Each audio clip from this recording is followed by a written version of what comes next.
2022 BYD Atto 3. Accompanying the arrival of this BYD Atto 3, a new Chinese EV on our shores, is something akin to the hysteria surrounding the iPhone 15 years ago. Not when I got one, handed to me by a colleague who just arrived home from the US with a suitcase full of the original one, but the first official one you could actually buy here. Social media is ablaze with fanboys as well as curious normal people asking questions and, let's be honest, wondering what the hell is going on with BYD in Australia.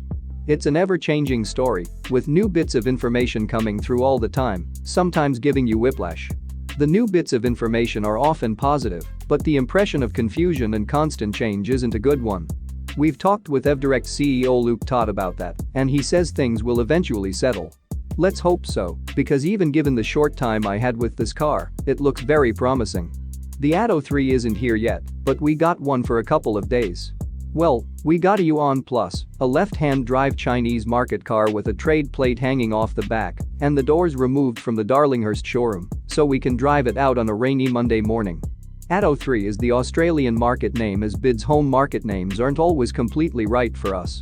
Apart from just a tweak here and a crimp there, the car we drove is essentially what we'll be getting here in Australia, so it's a more representative test than I was expecting, which means this very detailed review won't be too far off what we'll be saying about it in a few months.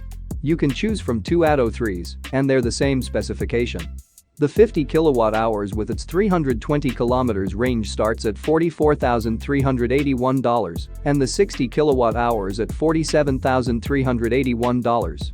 Both these prices are before on-road costs, which vary by state but are all laid out on the EVDirect website. Of course, you variously get rebates and stamp duty exemptions in some states and territories, so you'll be able to wind about $4,000 off in NSW and Victoria, bringing the car down to about $43,000 on the road, give or take.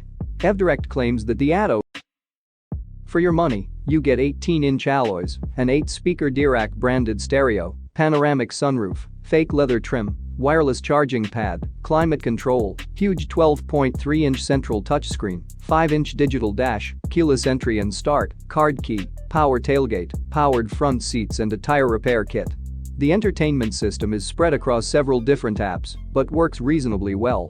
Called D-Link, BYD is convinced you don't need Apple CarPlay and Android Auto, and to that I say, you mock me, sir, madam. The BYD system isn't especially coherent, and despite me not having any Queen on my phone, it would play a track by Australian indie icons The Clouds, but display Queen artwork. Cheeringly, Android Auto and Apple CarPlay will arrive on an over-the-air update in September, and that lovely big rotating screen will become far more useful. Admittedly, I don't know what kind of cleanup will happen on the screen software, but hopefully it's brutal and well curated. The safety package consists of 7 airbags, front and rear auto emergency braking, front and rear collision warning, lane departure warning, lane keep assist and rear cross traffic alert. 2 ISOFIX points are listed in the spec sheet, and one imagines there will be 3 top tether points once the pen pushers have had their way. It hasn't yet been tested by ANCAP, so we don't know the star rating, and we won't know for a while, I imagine. The interior of the Atto 3 is, individual. The designers have taken inspiration from exercise equipment and seem to have spent a lot of time watching Avatar and taking color inspiration from that. The quite vivid blue of the fake leather is a bit much for me personally, but I can absolutely see what's happening here, get people talking. The blue aside, it's a very well-built cabin. Everything fits together very nicely, and it all looked and felt high quality. There are some absurd touches like the dumbbell-shaped air vents and the exercise band stays for the door pockets, which also play a basic tune if you want. The touches verge on ludicrous when you discover a slot in the deep center console bin for a karaoke microphone that some rogue has nicked. The seats look pretty sporty, but are more comfortable than they are supportive. As you'll discover, you won't be hurling this car through corners if you know what's good for you, so it won't matter.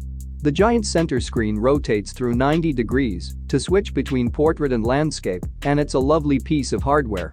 It's fundamentally an Android tablet you can buy from JB Hi-Fi, and it was full of largely useless or incomprehensible apps as well as some useful ones like weather and sat-nav, although that looked to be web-based from a company I'm not familiar with. The software is going to need a good cleanup before it lands here, but the important stuff was largely pretty good to use, if sometimes a good idea not completely thought through, like the climate controls. Also not thought through is the size of the instrument screen. It's way too small at just 5 inches, but thankfully the speed and range readouts are clear and obvious. It's everything else that's too small, although it's another nice piece of hardware. Part of the reason it's so tiny is because the steering wheel is quite small but also fat-rimmed, so the space to peer through the wheel is limited.